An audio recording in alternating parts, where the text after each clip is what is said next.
ಆತ್ಮೀಯ ಸ್ನೇಹಿತರೆ, ನೀವು ಬಹುತೇಕರ ಮನೆಯಲ್ಲಿ ಈ ರೀತಿಯ ಬಳ್ಳಿಗಳನ್ನು ಬೆಳೆಸಿರುವುದನ್ನು ನೋಡಿಯೇ ಇರುತ್ತೀರಿ.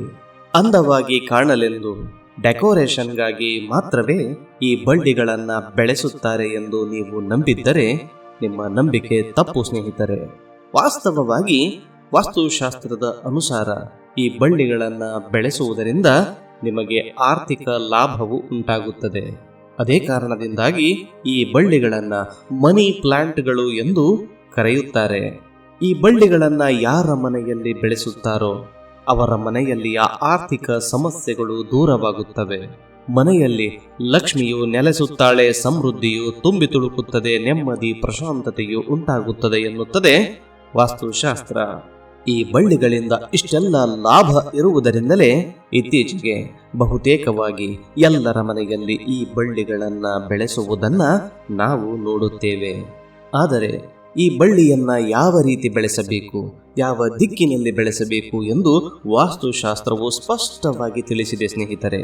ಒಂದು ವೇಳೆ ನೀವು ವಾಸ್ತುಶಾಸ್ತ್ರ ತಿಳಿಸಿದ ಸೂಚನೆಗಳನ್ನು ಕಡೆಗಣಿಸಿ ಈ ಬಳ್ಳಿಯನ್ನು ನಿಮ್ಮಿಷ್ಟದ ಸ್ಥಳದಲ್ಲಿ ಬೆಳೆಸಿದರೆ ಇದರಿಂದ ಧನ ಲಾಭವಾಗುವ ಬದಲು ಧನ ಹಾನಿ ಉಂಟಾಗುವ ಸಾಧ್ಯತೆಯೇ ಹೆಚ್ಚಾಗಿರುತ್ತದೆ.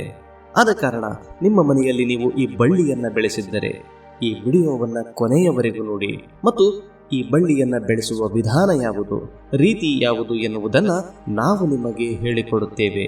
ಇದರಿಂದ ನಿಮ್ಮ ಮನೆಯಲ್ಲಿ ಧನ ಲಾಭ ಖಂಡಿತ ಉಂಟಾಗುತ್ತದೆ. ಆತ್ಮೀಯ ಸ್ನೇಹಿತರೆ, ನೀವು ಇದೇ ಮೊದಲ ಬಾರಿಗೆ ನಮ್ಮ ಚಾನಲ್ಗೆ ಭೇಟಿಯನ್ನ ನೀಡಿದ್ದರೆ ಈ ಕೂಡಲೇ ನಮ್ಮ ಚಾನಲನ್ನು ಸಬ್ಸ್ಕ್ರೈಬ್ ಮಾಡಿಕೊಳ್ಳಿ. ಹಾಗೆಯೇ ಕಾಮೆಂಟ್ ಸೆಕ್ಷನ್ನಲ್ಲಿ ಓಂ ನಮಃ ಶಿವಾಯ ಎಂದು ಕಾಮೆಂಟ್ ಮಾಡಿ. ಬಹುತೇಕರು ಈ ಬಳ್ಳಿಗಳನ್ನು ಡೆಕೋರೇಷನ್ಗಾಗಿ ಸ್ಥಳಾವಕಾಶ ದೊರೆತಲ್ಲೆಲ್ಲ ನಾಟಿ ಮಾಡಿ ಬೆಳೆಸಿಬಿಟ್ಟಿರುತ್ತಾರೆ, ಪಾಟ್ಗಳಲ್ಲಿ ಇಟ್ಟು ಸಿಂಗರಿಸಿರುತ್ತಾರೆ. ಆದರೆ ಸ್ನೇಹಿತರೆ, ವಾಸ್ತುಶಾಸ್ತ್ರವು ನಿರ್ದಿಷ್ಟವಾಗಿ ಈ ಬಳ್ಳಿಯನ್ನು ಯಾವ ದಿಕ್ಕಿನಲ್ಲಿ ಬೆಳೆಸಬೇಕು ಎನ್ನುವುದನ್ನು ಸ್ಪಷ್ಟವಾಗಿ ತಿಳಿಸಿದೆ.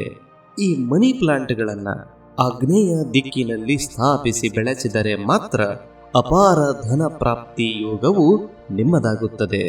ಏಕೆಂದರೆ ಆಗ್ನೇಯ ದಿಕ್ಕು ಶುಕ್ರನ ಸ್ಥಾನವಾಗಿದೆ.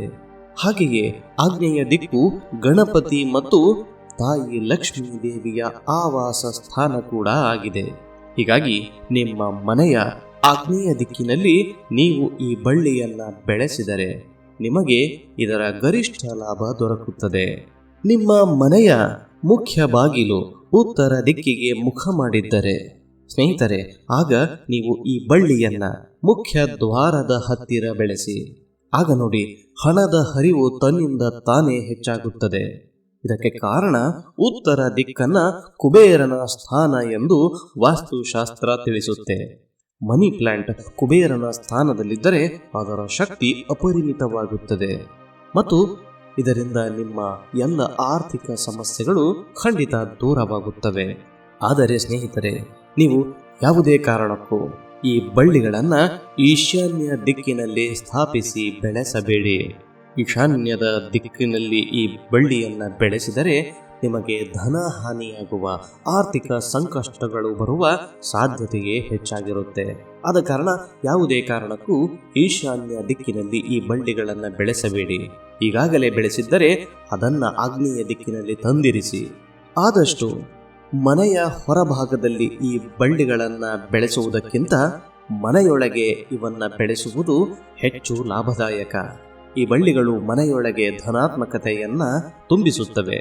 ಈ ಬಳ್ಳಿಗಳನ್ನು ಆದಷ್ಟು ನೀಲಿ ಅಥವಾ ಹಸಿರು ಬಗೆಯ ಬಾಟಲ್ಗಳಲ್ಲಿ, ಪಾಟ್ಗಳಲ್ಲಿ ಇಟ್ಟು ಬೆಳೆಸಿ.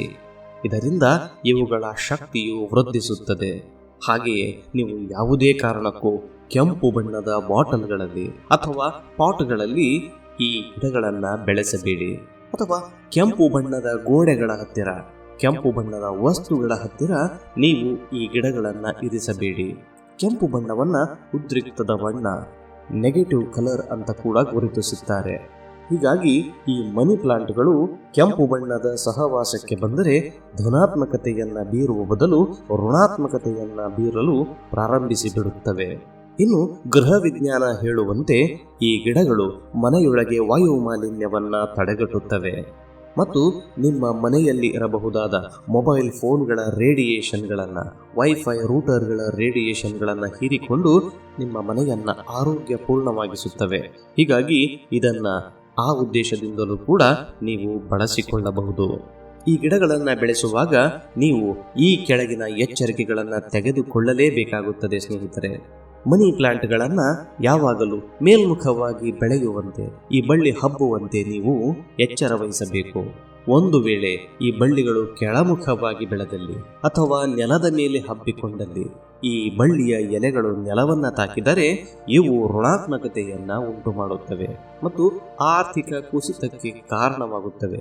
ಹೀಗಾಗಿ ಯಾವುದೇ ಕಾರಣಕ್ಕೂ ಈ ಬಳ್ಳಿ ಕೆಳಮುಖವಾಗದಂತೆ, ನೆಲಕ್ಕೆ ತಾಗದಂತೆ ಎಚ್ಚರಿಕೆಯನ್ನು ವಹಿಸಿ ಮತ್ತು ಈ ಬಳ್ಳಿಯು ಸದಾ ಹಚ್ಚ ಹಸುರಾಗಿರುವಂತೆ ಕ್ರಮಗಳನ್ನು ತೆಗೆದುಕೊಳ್ಳಿ. ಒಂದು ವೇಳೆ ಈ ಬಳ್ಳಿಯ ಎಲೆಗಳು ಹಳದಿಯಾದರೆ, ಒಣಗಿದರೆ ಆ ಕೂಡಲೇ ಆ ಎಲೆಗಳನ್ನು ಕತ್ತರಿಸಿ ತೆಗೆದುಬಿಡಿ.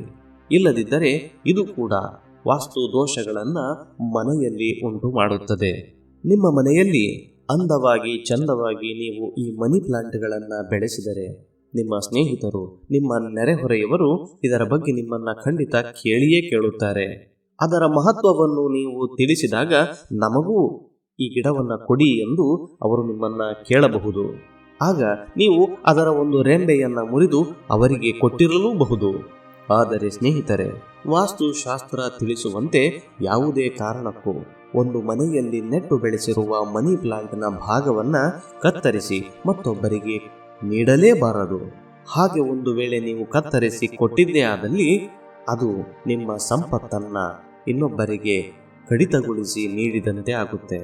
ನಿಮ್ಮ ಸಂಪತ್ತು ಪರರ ಪಾಲಾಗುತ್ತೆ. ಆದ ಕಾರಣಕ್ಕೆ ಯಾವುದೇ ಕಾರಣಕ್ಕೂ ನಿಮ್ಮ ಮನಿ ಪ್ಲಾಂಟಿನ ಭಾಗಗಳನ್ನು ಕತ್ತರಿಸಿ ಇನ್ನೊಬ್ಬರಿಗೆ ಬೆಳೆಸಿಕೊಳ್ಳಲು ಕೊಡಲೇಬೇಡಿ. ಸ್ನೇಹಿತರೆ, ನಾವು ತಿಳಿಸಿದ ಈ ಎಚ್ಚರಿಕೆಗಳನ್ನು, ಸೂಚನೆಗಳನ್ನು ಪಾಲಿಸಿಕೊಂಡು ನಿಮ್ಮ ಮನೆಯಲ್ಲಿ ನೀವು ಮನಿ ಪ್ಲಾಂಟ್ಗಳನ್ನು ಬೆಳೆಸಿದರೆ ಖಂಡಿತವಾಗಿ ಈ ಮನಿ ಪ್ಲಾಂಟ್ಗಳ ಪ್ರಭಾವದಿಂದಾಗಿ ನಿಮ್ಮ ಮನೆಯಲ್ಲಿರುವ ಎಲ್ಲ ಆರ್ಥಿಕ ಸಮಸ್ಯೆಗಳು, ಹಣಕಾಸಿನ ಅಡಚಣೆಗಳು ದೂರವಾಗಿ ಬಿಡುತ್ತವೆ. ನಿಮ್ಮ ಬದುಕು ಹಸನಾಗುತ್ತದೆ. ಹಿಂದೆ ನೀವು ಮನಿ ಪ್ಲಾಂಟ್ಗಳನ್ನು ಬೆಳೆಸಲು ಆರಂಭಿಸಿ. ನಿಮ್ಮ ಮನೆಯಲ್ಲಿ ಈಗಾಗಲೇ ಮನಿ ಪ್ಲಾಂಟ್ಗಳು ಇದ್ದರೆ ಅವನ್ನು ಆಗ್ನೇಯ ದಿಕ್ಕಿನಲ್ಲಿ ತಂದಿರಿಸುವ ಕೆಲಸ ಮಾಡಿ. ಉತ್ತರ ದಿಕ್ಕಿಗೆ ನಿಮ್ಮ ಮನೆಯ ಮುಖ್ಯ ಬಾಗಿಲಿದ್ದರೆ ಅದರ ಬಳಿಯಲ್ಲಿ ಈ ಮನಿ ಪ್ಲಾಂಟ್ಗಳನ್ನು ಖಂಡಿತವಾಗಿ ಬೆಳೆಸಿ ಸ್ನೇಹಿತರೆ. ಹಾಗೆಯೇ ಬೆಡ್ರೂಮ್ಗಳಲ್ಲಿ ನೀವು ಈ ಬಳ್ಳಿಗಳನ್ನು ಬೆಳೆಸಬೇಕು ಎಂದು ಬಯಸಿದರೆ ಆದಷ್ಟು ತಲೆಯ ಮತ್ತು ಕಾಲಿನ ಸ್ಥಳಗಳಲ್ಲಿ ಇದನ್ನು ಇರಿಸಬೇಡಿ. ಕಿಟಕಿಯ ಬಳಿಯಲ್ಲಿ ಬೆಳೆಸಿ. ಅಲ್ಲಿ ನೀವು ಬೆಳೆಸುವುದರಿಂದ ಸುಖದ ನಿದ್ರೆ ನಿಮ್ಮದಾಗುತ್ತದೆ ಮತ್ತು ದಾಂಪತ್ಯದಲ್ಲಿ ಕಲಹ ದೂರವಾಗುತ್ತವೆ. ಬಂಧುಗಳೇ, ನಿಮಗೆ ನಮ್ಮ ವಿಡಿಯೋ ಇಷ್ಟವಾಗಿದ್ದರೆ ನಮ್ಮ ಚಾನಲನ್ನು ಸಬ್ಸ್ಕ್ರೈಬ್ ಮಾಡಿಕೊಳ್ಳಿ ಮತ್ತು ನಿಮ್ಮ ಅನಿಸಿಕೆಗಳನ್ನು ಕಾಮೆಂಟ್ ಮಾಡಿ.